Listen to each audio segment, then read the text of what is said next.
ఏం చెప్తున్నారండి ఇది? ఇది 90,000 చెప్తున్నామండి. ఇదైతే 1,30,000 అవుతుందండి.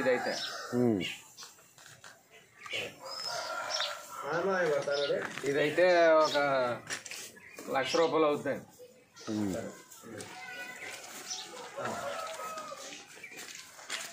ఇదైతే 1,15,000 గట్ట అవుతుంది.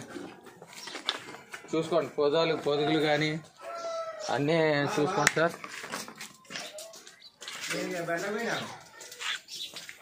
మాట్లాడిన 4 ముక్కలు రాజేష్ గారు చెప్పండి. దగ్గరకు వచ్చి 2 పూటలు పాలు పిండుకుని తోలుకెళ్ళి చూసుకోండి. 2 పూటలు పాలు మీరు అన్న పాలు అవుతేనే తీసుకెళ్ళండి. మీకు మయ్య కానీ పాలు ఏమన్నా తక్కువైనా 15 రోజుల దాకా హామీ ఇస్తాం. ఏ తేడా వచ్చినా మా గేదెని మేము తీసుకుంటాం. ఏదన్నా ఇస్తాం, డబ్బులు అన్న ఇస్తాం.